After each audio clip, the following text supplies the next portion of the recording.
InterGlobe aviation, इसकी भी बात कर लेते हैं, कल आने वाले हैं इसके नंबर्स। वरुण बताइए इंटरग्लोब कैसे रह सकते हैं इसकी अर्निंग्स? तो देखिए दीप, नंबर्स तो कमज़ोर रहेंगे और बेसिकली अगर आप देखें तो ऑयल मार्केटिंग कंपनीज के बाद किसी के नंबर्स अगर सबसे डिफिकल्ट है बनाने तो वो इंटरग्लोब एविएशन है। बहरहाल मैं आपको नंबर्स बता देता हूँ। रेवेन्यूज़ 13-13.5% गिर के आएंगे। एबिटार जो है उसमें 65% के आपको अच्छे खासी गिरावट देखने मिल सकती है और एबिटा मार्जिन जो है 31.2% से गिर के 15.8% पे आएंगे और घाटा कंपनी कर सकती है। हालांकि हम जो रिपोर्ट्स पढ़ रहे थे, मेजॉरिटी रिपोर्ट्स ये कह रही है कि कंपनी घाटा करेगी। कुछ इक्का दुक्का रिपोर्ट्स है जो कह रही है कि शायद कंपनी मुनाफा भी कर सकती है, लेकिन अगर आप एवरेज घाटा निकालें तो ये करीब 2000 करोड़ रुपए के आसपास आ रहा है।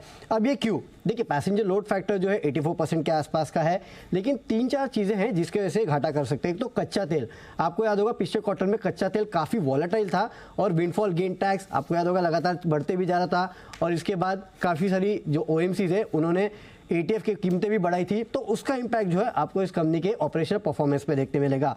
साथ ही साथ मैं कुछ रिपोर्ट्स पढ़ रहा था जो कि कह रही थी कि जो एवरेज फेयर प्राइसेस है 1 मंथ फॉरवर्ड बेसिस पे उसमें 8% की गिरावट देखने मिली है और 15 डे फॉरवर्ड बेसिस पे अगर आप देखेंगे तो 15% के आसपास की गिरावट जो है वहाँ देखने मिली है, तो इसका इम्पैक्ट भी आपको देखने मिलेगा। साथ ही साथ फॉरेक्स लॉस होने का भी अनुमान लगाया जा रहा है। तो इतने सारे फैक्टर्स है, इसके लिए ये माना जा रहा है कि इस बार हो सकता है कि इंटरग्लोब एविएशन जो है वो लॉस करेगा। ऑपरेशनल परफॉर्मेंस जो है वो भी काफ़ी हद तक कमज़ोर रहने वाला है। ये इंटरेस्टिंग है क्योंकि वैसे हम जब भी देखते हैं पैसेंजर हर महीने डेटा आता है, पिछले साल के ग्रोथ है, अच्छे लेवल्स हैं, बट फिर अब 2000 करोड़ के घाटे की भी बात करें, घाटा होने वाला है, राइट। क्योंकि काफ़ी सारे और फैक्टर्स है जो कि इनके फेवर में काम नहीं कर रहे हैं, वो दिक्कत की बात, ये दिक्कत की बात है। श्रीकांत जी एक बार चार्ट भी देखेंगे सर इंटरग्लोब एविएशन की? वैसे आज तो बढ़िया मूड में 3% ऊपर है, ऑलमोस्ट 2500 के लेवल पर ट्रेड कर रहा है, डेज हाई पर। नंबर्स को जैसा ज्यादा खास का अनुमान नहीं है, बट चार्ट्स क्या कहते हैं सर? बिल्कुल, तो दीपांशु यहाँ पे इनफैक्ट टेक्निकल पैटर्न काफी स्ट्रांग बना हुआ है। इसने काफी अच्छा एक बेस बिल्डिंग फॉर्मेशन बनाया है अराउंड 2380 2400 और उसके बाद इसमें वापस एक अपवर्ड एक्टिविटी बनी है।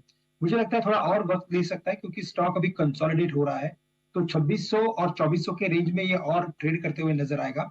बट इवेंचुअली मुझे लगता है कि ये स्टॉक अपने प्रीवियस हाई को क्रॉस करते हुए शायद 3000 या 3200 के लेवल्स भी दिखा सकता है। साथ ही साथ अगर आप क्रूड के दामों के या तो अगर उसके पर्टिकुलर टेक्निकल पैटर्न को देखते हो तो यहाँ पे भी हमें लगता है कि शायद क्रूड के दाम 90 और $80 के बीच में और कुछ वक्त निकाल सकते हैं, जो इसके लिए पॉजिटिव हो सकता है। तो मुझे लगता है जो भी पोजीशन इसमें लॉन्ग की बनी हो या कोई भी अगर इन्वेस्टमेंट्स हो तो बिल्कुल इसमें बने रहे। आपके लिए इंटरग्लोब एविएशन, अगर आपके पास पोजीशन है या इन्वेस्टमेंट है, बने रहिए, कोई परेशानी है। चार्ट्स अच्छी दिख रही है, देखते हैं कल नंबर्स आपके लिए कैसे आते हैं।